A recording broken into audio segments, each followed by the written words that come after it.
Kepelitan sendiri adalah kondisi ketika debitur tidak dapat membayar hutangnya kepada kreditur dan dinyatakan pelit oleh pengadilan, sehingga harta kekayaannya diperiksa dan dibagikan kepada kreditur oleh seorang kurator di bawah pengawasan hukum pengawas. Kita mulai dengan sejarah hukum kepelitan. Hukum kepelitan dimulai sejak zaman Romawi kuno, yaitu ketika debitur yang tidak dapat membayar hutangnya dianggap sebagai pelanggaran moral dan kejahatan pribadi. Pada hukum Babilonia dan Romawi, ketika debitur tidak dapat membayar hutangnya kepada kreditur, dapat dikenai hukuman seperti dipenjara, dijual dan dijadikan budak, kemudian dikenai hukuman fisik. Sehingga seiring berjalannya waktu, mulai diberlakukannya konsep cessio bonorum, yaitu penyerahan harta kekayaan debitur kepada kreditur untuk menghindari hukuman fisik atau dipenjara. Kita geser ke abad pertengahan, di mana mulai diberlakukannya hukum perdagangan internasional Lex Mercatoria, yaitu hukum perdagangan internasional yang digunakan oleh para pedagang di Eropa. Hukum ini memperkenalkan konsep kolektif dalam penagihan hutang dan mulai dibedakan antara debitur yang jujur dan debitur yang curang. Serta hukum ini melindungi debitur yang tidak dapat membayar hutang karena keadaan tertentu.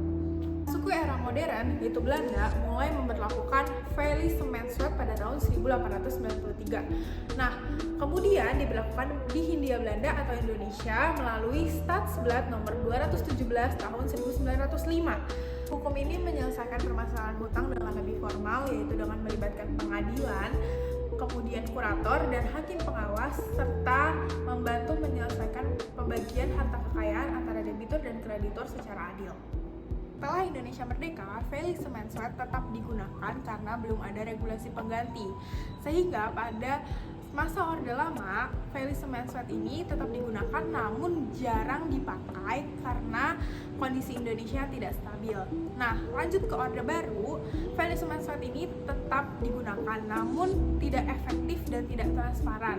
Sehingga pada tahun 1997, sistem ini tidak dapat membantu krisis moneter yang terjadi pada tahun tersebut. Kemudian mengalami perubahan pada saat masa reformasi, yaitu pemerintah melakukan perubahan besar-besaran dengan membuat undang-undang baru, yaitu Undang-Undang Nomor 4 Tahun 1998 atas revisi dari faillissementswet. Kemudian pemerintah mengganti undang-undang secara komprehensif dengan Undang-Undang Nomor 37 Tahun 2004 tentang kepelitan dan PKPU. Yang pertama adalah Undang-Undang Nomor 37 Tahun 2004 tentang kepelitan dan PKPU. Ini adalah hukum utama dan spesifik yang secara langsung mengatur tentang kepelitan, penundaan kewajiban pembayaran utang atau PKPU. Pokok-pokok Undang-Undang Nomor 37 Tahun 2004 Pasal 2 Ayat 1, yaitu yang debitur yang mempunyai 2 atau lebih kreditur dan tidak membayar sedikitnya satu hutang yang telah jatuh tempo dapat ditagih dan dapat dinyatakan pelit. Yang kedua adalah Kitab Undang-Undang Hukum Perdata, KUH Perdata.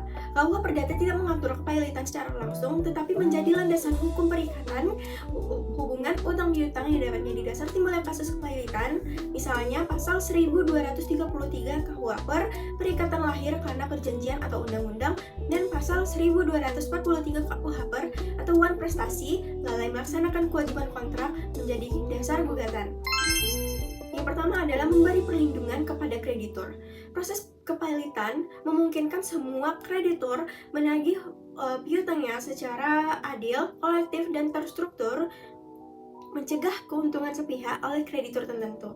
Yang kedua adalah menghindari eksekusi sepihak. Dengan kepelitan, eksekusi terhadap harta debitur dilakukan melalui pengadilan, menghentikan tindakan sepihak dari kreditur individual yang berpotensi merugikan pihak lain. Yang ketiga adalah memberikan kesempatan restrukturisasi dan likuidasi.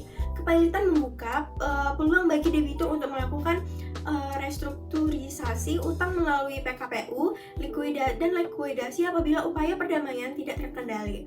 Selanjutnya, langkah ini memberikan jalan keluar hukum bagi perusahaan yang gagal bayar. Keempat adalah memastikan proses yang efisien dan transparan.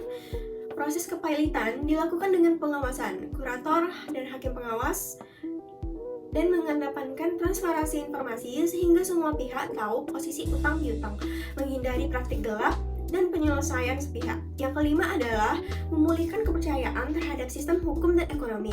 Dengan adanya mekanisme penyelesaian utang resmi, pelaku usaha, investor, dan masyarakat yakin akan adanya kepastian hukum, tumbuh rasa percaya pada sistem keuangan yang adil dan profesional. Syarat kepailitan sebagaimana diatur dalam pasal 2 ayat 1 Undang-Undang Nomor 37 Tahun 2004 menyatakan bahwa suatu permohonan pailit dapat diajukan apabila debitur memiliki 2 atau lebih kreditur yang tidak mampu membayar setidaknya satu utang yang telah jatuh tempo dan dapat ditagih.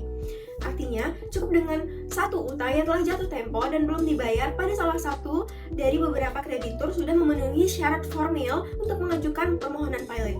Tidak ada batasan nominal utang atau aset yang harus dipenuhi. Yang penting adalah utang yang telah jatuh tempo dan debitur lalai membayar. Permohonan pailit dapat diajukan oleh berbagai pihak, antara lain kreditur, debitur sendiri, kejaksaan untuk kepentingan umum, Bank Indonesia atau OJK untuk lembaga keuangan, serta Menteri Keuangan untuk badan usaha milik negara atau BUMN. Meskipun dapat diajukan oleh banyak pihak, keputusan pailit hanya bisa dijatuhkan oleh pengadilan niaga. Ini memastikan bahwa status pailit tidak bisa diberikan secara sepihak atau administratif, melainkan harus melalui proses hukum dan pertimbangan hakim. Penundaan kewajiban pelunasan hutang atau PKPU adalah proses hukum yang diberikan kepada debitur untuk merestrukturasi hutangnya kepada kreditur. Simpelnya, PKPU adalah masa tenang atau kesempatan kedua yang diberikan hukum kepada debitur agar debitur bisa bernapas sejenak dari tuntutan para penagih utang. PKPU dengan pailit itu beda ya teman-teman. Ada beberapa aspek yang membedakan PKPU dengan pailit. Yang pertama dari tujuannya. PKPU itu tujuannya untuk merestrukturasi utang, mencapai perdamaian dan menyelamatkan perusahaan. Sedangkan pailit adalah likuidasi aset untuk melunasi utang-utang. Kemudian dari status debitur. Dalam PKPU, debitur itu masih memiliki potensi untuk bangkit dan menyelamatkan perusahaannya. Sedangkan dalam pailit, debitur itu dianggap sudah tidak mampu lagi untuk membayar hutang-hutangnya. Kemudian aspek hak atas aset. Dalam PKPU, debitur masih memiliki hak atas aset dan pengelolaannya, namun diawasi oleh pengurus. Sedangkan dalam pailit, debitur sudah tidak memiliki hak atas asetnya karena seluruh asetnya telah disita. Kemudian dari aspek kewenangan. Dalam PKPU, debitur masih memiliki kewenangan untuk mengambil keputusan bisnis. Sedangkan dalam pailit, kewenangan atas aset debitur telah beralih ke kurator. Kemudian untuk aspek jangka waktu, dalam PKPU ada PKPU sementara dengan jangka waktu 45 hari dan PKPU tetap 270 hari. Sedangkan dalam pailit, dalam prosesnya tidak ada jangka waktu. Yang terakhir adalah hasil akhir. Dalam PKPU, jika permohonan rencana perdamaian disetujui oleh kreditur dan telah disahkan oleh pengadilan, maka akan berakhir dengan perdamaian atau homologasi. Tetapi jika permohonan tersebut ditolak oleh kreditur dan tidak disahkan oleh pengadilan, maka debitur akan dinyatakan pailit. Sedangkan dalam pailit, hasil akhirnya adalah pembagian aset debitur kepada kreditur untuk melunasi utangnya secara proporsional dan adil. Hukum dasar yang mengatur terkait PKPU terdapat dalam Undang-Undang Nomor 37 Tahun 2004 mengenai kepailitan dan penundaan kewajiban pembayaran utang, di mana undang-undang ini merupakan dasar hukum yang utama karena membahas segala aspek terkait PKPU, mulai dari proses pengajuan, tata cara proses, dan hak serta kewajiban bagi debitur dan kreditur, proses sidang hingga penetapan PKPU. Yang kedua, ada Undang-Undang Nomor 4 Tahun 2023 yang membahas mengenai pengembangan dan juga penguatan sektor keuangan. Nah, undang-undang ini sedikit berbeda dengan undang-undang sebelumnya karena undang-undang ini dikhususkan di sektor keuangan di mana peran OJK dan juga Bank Indonesia menjadi lebih penting. Contohnya, ketika di undang-undang sebelumnya, kreditur dan juga debitur bisa mengajukan permohonan PKPU, akan tetapi dalam undang-undang ini dikhususkan untuk OJK dan menteri sejenis saja, sehingga proses pembayaran hutang untuk sektor keuangan lebih terintegrasi dengan pengawasan regulator sektor keuangan.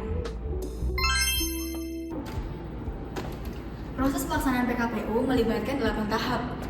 Yang pertama ada permohonan pengajuan kepada pengadilan niaga. Lalu yang kedua ada proses pelaksanaan PKPU sementara. Lalu yang ketiga ada pemanggilan dan juga sidang PKPU. Yang keempat ada rapat kreditur dan juga verifikasi tagihan. Lalu yang kelima ada voting. Yang keenam ada pelaksanaan PKPU tetap. Yang ketujuh ada pengumuman keputusan. Dan yang kedelapan ada pelaporan dan pertanggungjawaban. PT Sri Rejeki Isma Tbk atau biasa kita kenal sebagai Sritex merupakan kebanggaan industri tekstil Indonesia. Dari Solo, Jawa Tengah, Sritex itu berhasil menorehkan prestasi besar sebagai salah satu produsen tekstil dan garmen terintegrasi terbesar di Asia Tenggara. Perusahaan ini dikenal secara luas karena berhasil memproduksi seragam militer untuk lebih dari 30 negara dengan kapasitas produksi sebanyak ratusan juta meter kain per tahun. Selama bertahun-tahun, Sritex itu menjadi lambang ketangguhan industri nasional.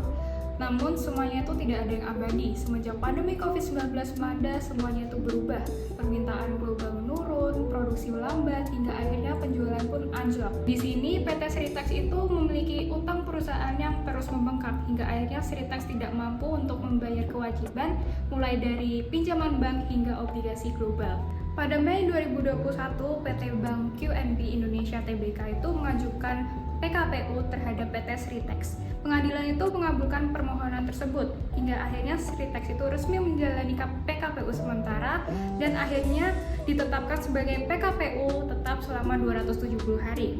Selama masa PKPU itu Sritex itu menyusun proposal perdamaian. Mereka itu menawarkan restrukturisasi yang berisi pembayaran bertahap, pemotongan bunga, hingga perpanjangan jatuh tempo.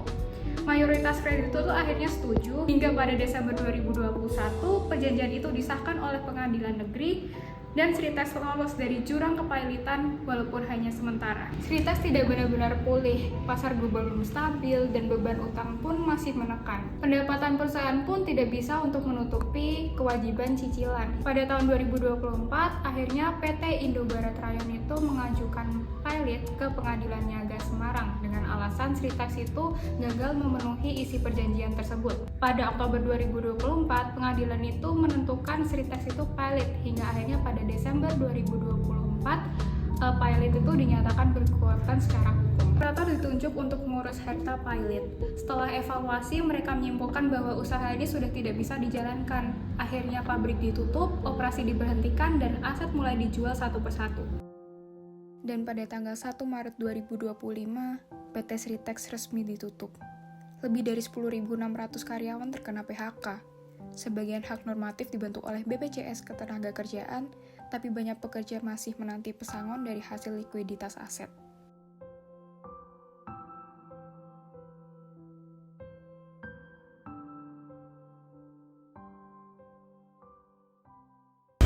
Sekian materi kepailitan dan PKPU dari kelompok kami. Mohon maaf apabila banyak salah. Don't forget to like,